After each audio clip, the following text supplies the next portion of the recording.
tardes a todos y a todas. Este es Innova Matrona y esta semana tenemos una conversación muy especial con una matrona muy querida del norte. Tenemos a Ania Rojas el día de hoy con nosotras, matrona egresada de la Universidad de Chile, de la sede de Antofagasta, quien nos va a contar un poco su experiencia en cuanto a la implementación de proyectos tecnológicos. ANEA tiene un gran bagaje en la implementación de servicios informáticos, tanto en proyectos como SIDRA, como CIREC 4, también formó parte de la Comisión Nacional de Expertos de Estadística, dependiente del Departamento de Estadística e Información de Salud DAYS del Ministerio de Salud. Ella fue comisionada durante los años 2001 y 2013. Y durante esta entrevista vamos a conversar un poco acerca de su rol dentro de la implementación de estos sistemas informáticos. Vamos a saludar a Ania. Ania, muy buenas tardes, ¿cómo estás? Hola, ¿qué tal? Buenas tardes, buenas noches ya parece. Mira, la verdad es que para mí es un gran honor ser entrevistada por ustedes, por colegas, por matronas, al igual que yo, y que han incursionado en áreas distintas a la obstetricia, como es con el tema de las tecnologías de información y comunicación, y fundamentalmente lo que tiene que ver con la informática médica, ¿ya? Así que para mí es un gran honor poder participar y contarles un poco de mi experiencia. Muchas gracias, Ania. La verdad es que estamos muy contentas de tenerte esta tarde-noche con nosotras. Y quisiera plantearte la primera pregunta de nuestra entrevista, que tiene que ver con el interés y la motivación personal para participar en estos proyectos. ¿Cómo nace el interés de participar en proyectos de implementación de sistemas informáticos y qué rol desempeñaste en los mismos?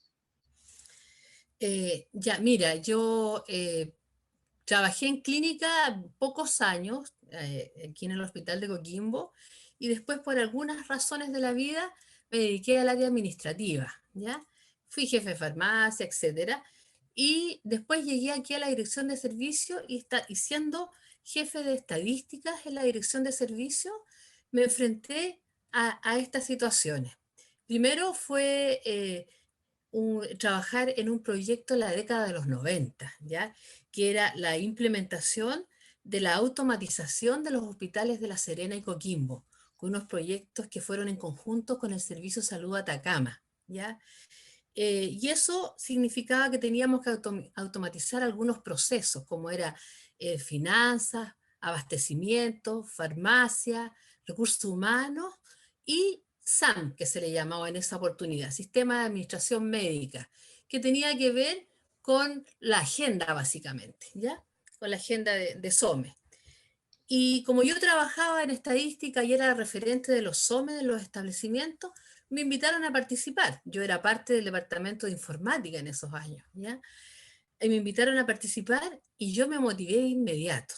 Y pensaba, ¿por qué no nosotros como sector público no podemos trabajar al igual que el sector privado? Y sentía que existía una brecha en ese aspecto, porque tú ibas a una clínica y todos trabajaban en agendas automáticas y tú decías, y nosotros en los hospitales estamos al lápiz. Entonces yo sentía que esto para nosotros era como tener la suerte del pibe, ¿ya? Entonces me motivó a trabajar. Esto fue un trabajo muy interesante, muy extenso, y partimos con un área que era organización y método. Fue vital, porque eso nos permitió conocer los procesos que se iban a automatizar. Se licitó a la Universidad de La Serena, me acuerdo, con ingenieros industriales, y con ellos trabajábamos en forma conjunta con el jefe de informática, ¿ya? Y con ellos trabajábamos y sacamos adelante todos los flujos, los procesos, trabajamos, aprendí mucho lo que eran los flujogramas y todo eso. Y ahí partimos con el famoso SAM. Y mi rol ahí era, le llamaban usuario líder de SAM, ¿ya? Que básicamente el rol significaba ir a la implementación de la agenda y antes de eso, el poblamiento de las tablas básicas. Todas las tablas básicas que el sistema necesita, ¿no es cierto?, que les tenemos que enseñar al sistema, todas esas tablas básicas las tuve que cargar yo con una persona de la empresa que fue IBM en esos años. Eso avanzó y después desde el ministerio se motivó para poder tener sistemas nacionales. Entonces hubo Sistema Nacional de Recursos Humanos, Sistema Nacional en Finanzas, y solamente en los hospitales Serena y Coquimbo quedó el SAM, que hasta el día de hoy está. El SAM famoso hasta el día de hoy está, ¿ya? Después de eso, ya alrededor del año 2004 me parece que fue, o no, el 2008, alrededor del 2008, desde el ministerio surgió nuevamente la iniciativa de avanzar con lo que fueron los proyectos SIDRA, los sistemas de información de la red asistencial. Y nos invitaron a nosotros porque habíamos tenido un buen trabajo con el anterior, ya con este de IBM que les comentaba. Entonces nos invitaron y vinieron aquí a ofrecernos a la dirección de servicio.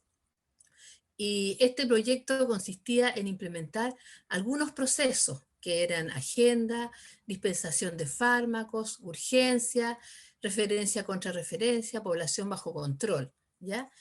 Eh, y bueno, yo cuando el director nos llamó a los jefes de departamento a participar a esta reunión, es que yo dije, aquí yo no me quedo abajo.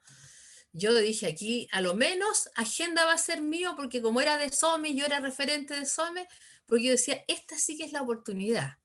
Y un poco siguiendo con esta idea de que, ¿por qué no nuestros servicios públicos no podían participar de esta forma en estos proyectos o no tener estas herramientas?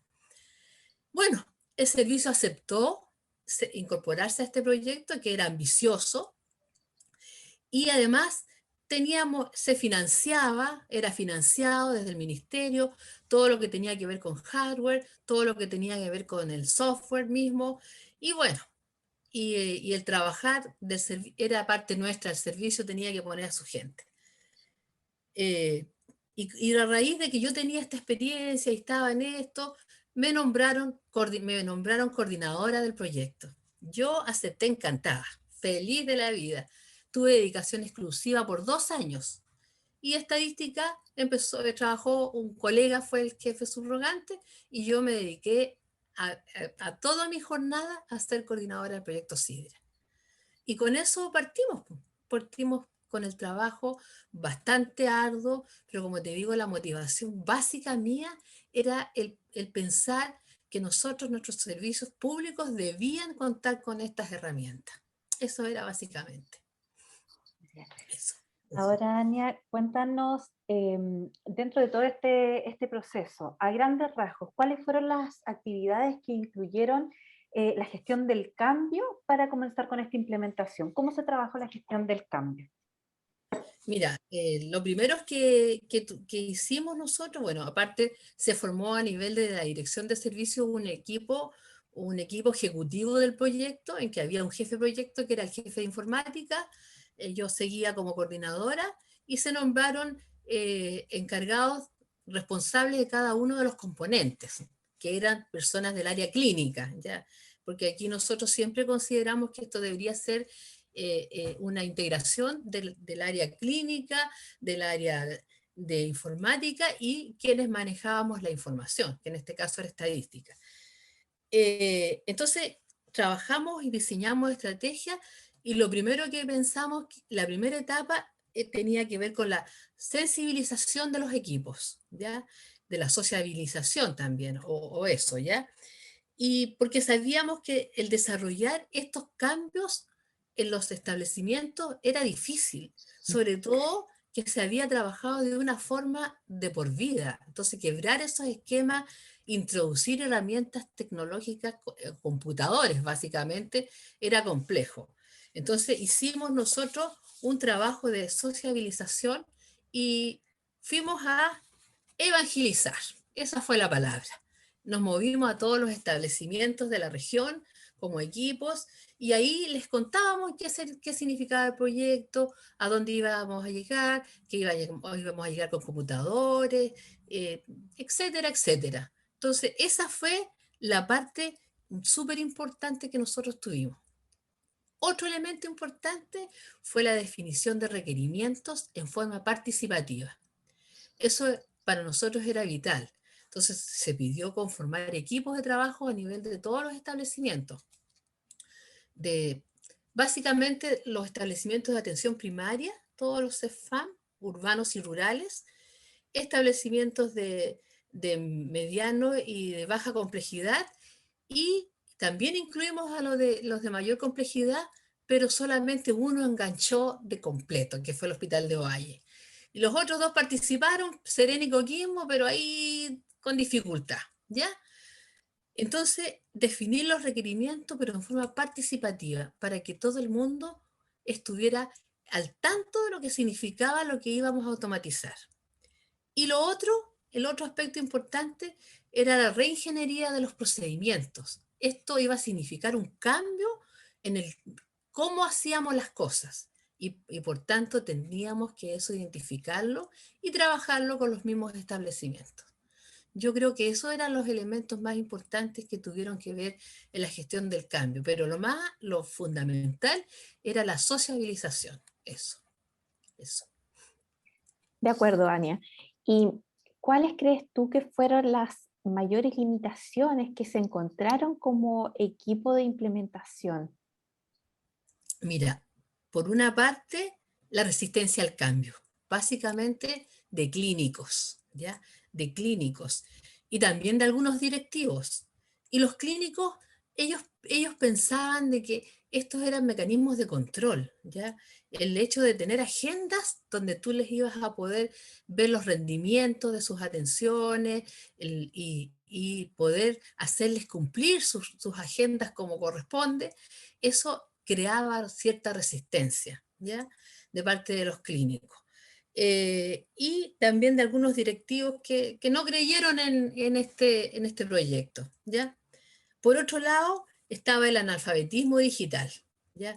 Teníamos establecimientos, como te mencionaba, rurales, que no sabían de esto de computación. O sea, yo había trabajado ya siendo de la parte estadística con establecimientos de baja complejidad en que los funcionarios de estadística, ellos se sentían que habían subido de nivel el hecho de usar un computador. Para ellos fue muy importante. Y eso tuvimos que rescatarlo y poder hacerlo en el resto de los establecimientos. Entonces hicimos campañas de alfabetización. Les entregábamos un CD, me acuerdo, para que ellos tuvieran un aprendizaje en conocer el computador, cómo era, las teclas, etcétera, el teclado, que les perdieran el miedo al teclado. Eso fue otra etapa, otro problema en el analfabetismo digital.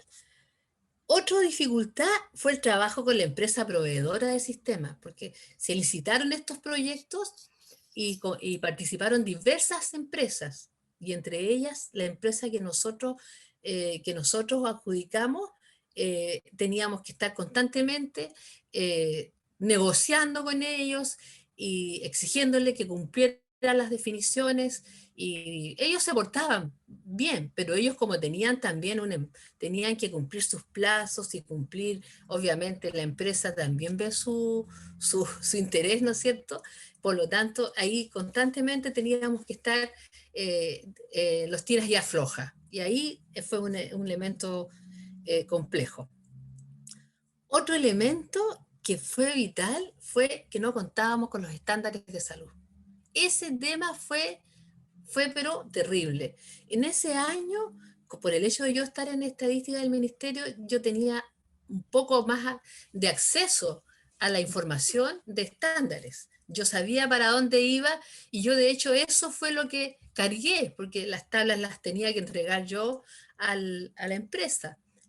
Pero una de las tablas más importantes, pero más complejas, que yo creo que hasta el día de hoy está, es la tabla de diagnóstico. Porque las empresas, todas las empresas en general, las que tienen sistemas en Chile, han implementado los diagnósticos con la CIE 10. La CIE 10 no es la tabla de diagnósticos para estos efectos, porque la CIE es una tabla de uso estadístico, es la clasificación internacional de enfermedades, pero estadísticos, ¿ya? De tal forma que el tener una tabla que el médico elija, es que era un caos terrible, porque aparecían, por ejemplo, ellos querían ver mordeduras, le aparecían mordeduras de cocodrilo, mordeduras que ellos decían, ay, pero ¿cómo esto no es así? Entonces, fue complejo. ¿Y qué hicimos nosotros? Hicimos uso de una tabla que en el DEIS del ministerio se había creado, ¿ya? Que era una tabla de diagnósticos un poco como de diagnósticos de uso más general, más frecuente de los médicos aquí en Chile, ¿ya? Y esa tabla es la que cargamos. Ahora, lo ideal debieran ser sistemas en que el médico digitara un diagnóstico y en forma oculta ese diagnóstico se fuera traduciendo en este caso a CIE. Y hay una herramienta que no sé cómo estará en este momento en el país, SNOMED, ¿ya? Que yo participé después ya cuando me jubilé, participé trabajando en traducir diagnósticos para llevarlos a SNOMED. Ahora no sé cómo está en estos momentos, pero ese fue un tema, pero un tema temazo, ¿ya? Y por otro lado también fue el desconocimiento que decían algunos de todos los procesos que íbamos avanzando, cuando ellos no se habían enterado antes, cuando nosotros llegábamos con las herramientas, decían, pero esto no sabemos, no conocemos de qué se trata. Pero básicamente esos fueron los elementos que tuvimos de dificultad. Pero como te digo, para mi gusto, los estándares vitales, sobre todo para la interoperabilidad de los sistemas. Okay. Eso. Ania, para ti, ¿cuáles serían los factores claves para lograr el éxito en este tipo de implementaciones de gran envergadura, por ejemplo, como el último proyecto que nos mencionaste? Mira, primero yo creo que la implementación de estos proyectos deben constituir una política de Estado. No pueden depender de los gobiernos de turno, porque llega un gobierno y dice, ya, vamos a hacer esto, y llega otro gobierno, otro ministerio, otro ministro, dice, no, vamos a hacerlo de esta otra forma. Eso yo creo que nos demora y nos va a demorar. Entonces debe haber una política de Estado. En algún momento, en esos años, se trabajó con uno de los equipos que estaban y se creó lo que se llamó el libro azul, que era, ahí estaba plasmado todo lo que se esperaba que fuera la implementación de los sistemas en el país. Eso no sé cómo fue después, ¿ya? Pero, como te digo, eso es vital. Por otro lado, el apoyo del nivel directivo. Si el director de servicios, los directores de hospitales, los subdirectores no están comprometidos, no avanza. Porque aquí se necesita el respaldo de ellos para destinar personas, para destinar los tiempos, para regular los rendimientos, etc. Entonces, tiene que haber un compromiso de nivel directivo. Por otro lado, la socialización de proyectos, como les decía, los establecimientos, participación de funcionarios líderes, definir funcionarios en cada establecimiento que sean líderes de la implantación, que sean más cercanos al equipo, esto es vital, definir personas que sean líderes en los establecimientos. Definir los procesos, como yo decía, definición de los procesos que se van a automatizar, que sean claros, que sea participativo, como les decía. Y por otro lado, que sea la interoperabilidad. ¿Por qué? Porque hay numerosos sistemas hoy en día. Entonces, cuando tú tienes una herramienta, el que puedan estos sistemas conversar es difícil. Las empresas se han enfrentado seriamente, por ejemplo, un problema que había con las listas de espera. Listas de espera, el hecho de poder tener una interconsulta para que se registrara en el nivel primario y pudiera ser vista en el nivel secundario, si tenían empresas distintas, los sistemas tenían que conversar. Y lo vivimos acá. Y no podían porque no tenían interoperabilidad. Entonces, eso es vital, sobre todo habiendo tantos sistemas operando yo creo que en el país en este momento. Sabemos entonces que todas las etapas de la implementación de un sistema informático son importantes, tienen un valor en sí misma, pero según tu apreciación nos gustaría saber cuál es la etapa más importante. Sabes que yo creo que la etapa más importante es la definición de los requerimientos en forma participativa para poder construir los trajes a la medida, como decíamos en esa época, de tal forma que lo que se automatice es lo que realmente las personas que van a ocupar los sistemas sea lo que ellos quieren. Yo creo que esa es la etapa más importante, definir requerimientos en forma participativa, eso. Y que además se sientan parte de los cambios. Eso es importante, que ellos se sientan parte de esto, no es ajeno, no que les llegó impuesto una herramienta, sino que tienen que ser parte del proceso. Eso. Bueno, Ania, ya lo adelantaste un poco con esta respuesta, pero si yo te digo que cuando las aplicaciones no consideran las necesidades asistenciales y el contexto de la implementación, los equipos de salud van a tener múltiples formas de resistir. ¿Qué opinas tú de esa frase? Yo participo plenamente de esa frase y es lo que de alguna forma nos pasó en algunos establecimientos. Es consecuente con lo que les dije la respuesta de la pregunta anterior. Ellos deben ser parte, de todas maneras, y de esa forma no vamos a tener la resistencia que ellos tienen, porque como les dije anteriormente, ellos sienten que estos sistemas son mecanismos de control, y ellos deben entender que eso no es, sino que lo que nosotros pretendemos es mejorar la atención y la gestión, y que ellos puedan contar con una herramienta que les permita obtener información de utilidad para su gestión. Entonces, el ser parte y que entiendan, yo creo que eso es lo vital. Y siendo parte, vamos a disminuir toda esa resistencia, de todas maneras. Ahora, la literatura, ¿cierto?, sostiene que la gestión del cambio debe ser centrada en las personas. ¿Cuál es tu opinión al respecto, Ania? Sí, tiene que ser centrada en las personas. Primero porque los sistemas son para las personas y son operados por las personas, porque no se puede constituir el sistema en sí mismo como el objetivo. Debemos pensar que los objetivos de estos sistemas son herramientas para la gestión y para mejorar la calidad de atención. Entonces el sistema en sí mismo no debe ser el objetivo, sino que deben ser herramientas y operados por personas y para personas. Así que yo creo que es vital, sí. Ahora, los profesionales, o muchos de los profesionales, sobre todo en este momento que nos acechó la pandemia, algunos profesionales de la salud se han visto en la necesidad de tener que subirse a estas implementaciones y no necesariamente con toda la formación o con todos los conocimientos que se necesitan. ¿Crees tú que es importante que los profesionales comiencen a formarse en estos tópicos que tienen que ver con la telemedicina, con la implementación de sistemas informáticos? Hoy lo tenemos en el posgrado, ya tenemos algunas ofertas. ¿Qué opinas de su inserción en el pregrado? Sí, mira, yo creo que debe ser incorporado en el pregrado, de todas maneras, sobre todo cuando tenemos un mundo globalizado, donde el uso de las tecnologías de información es tan en boga, es tan presente, la automatización de los sistemas llegó para quedarse, ya no hay vuelta atrás. Entonces es vital que los profesionales, matronas y matrones, básicamente se incorporen, al igual que el resto de las carreras. Mira, yo estoy trabajando en otra área ahora, absolutamente distinta.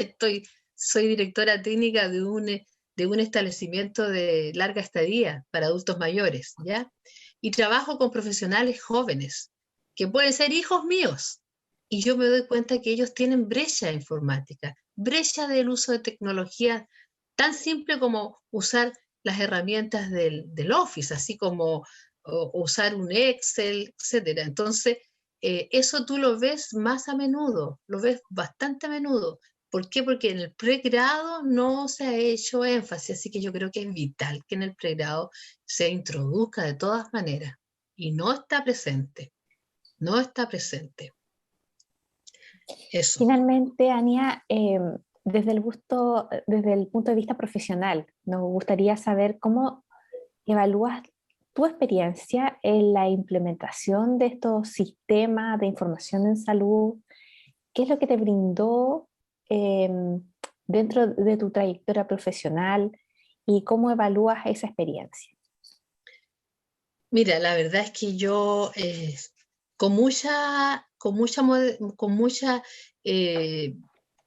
¿cómo te diré?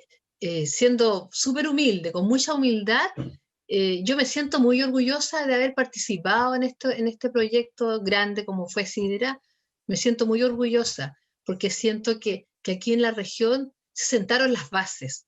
De todas maneras, seguramente había que perfeccionar, seguramente se ha perfeccionado, seguramente todavía queda brecha, mucho por avanzar, sobre todo en los hospitales de mayor complejidad. Yo creo que falta mucho, ¿ya?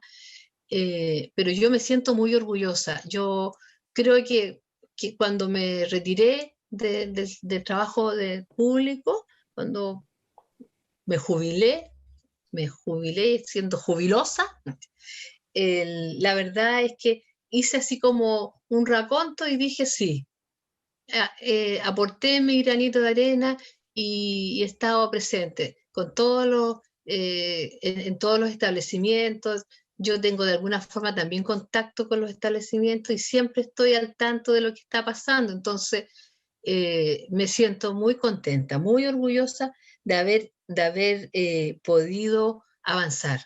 La meta es ambiciosa, es un largo camino que recorrer, no vamos a parar.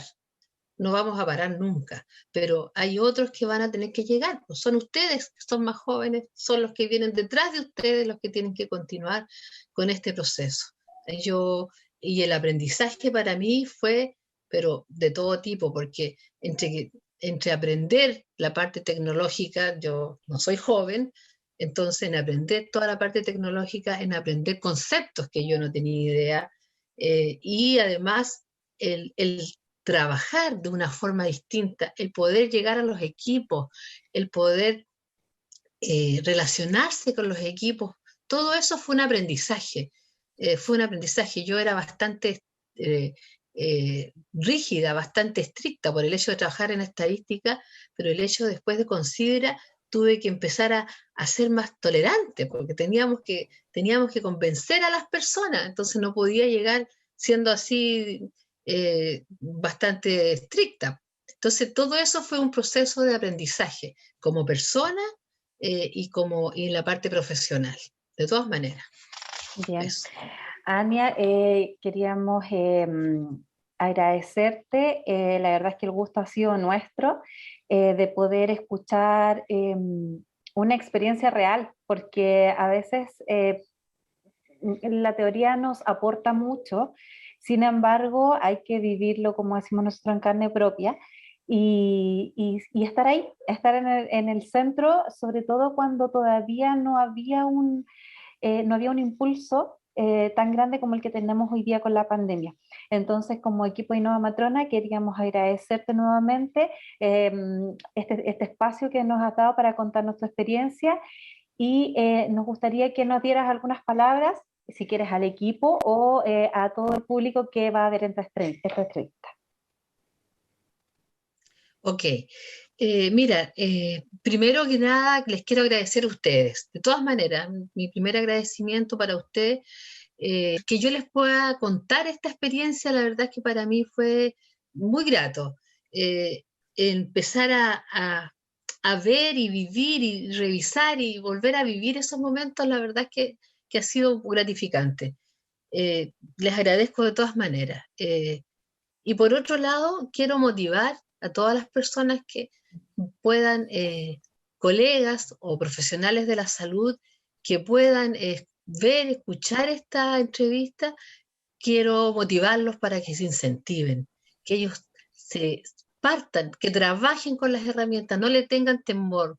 Las herramientas todas tecnológicas nos van a permitir dar una mejor atención de salud a las personas y obviamente mejorar la gestión. Así es que yo creo que es vital que todas aquellas personas se motiven y no pierdan el temor, que avancen, de alguna forma u otra, cada uno va aportando su granito de arena. Y les reitero a ustedes las felicitaciones por su proyecto, por su Innova Matrona, las felicito. Un gran proyecto. Eso. Gracias. acuerdo. Entonces nos despedimos de ti, Ania. Esperamos vernos en otra oportunidad. Recuerden que esta entrevista va a quedar en nuestra página web www.innovamatrona.cl, al igual que en nuestras redes sociales. Nos vemos en una próxima oportunidad.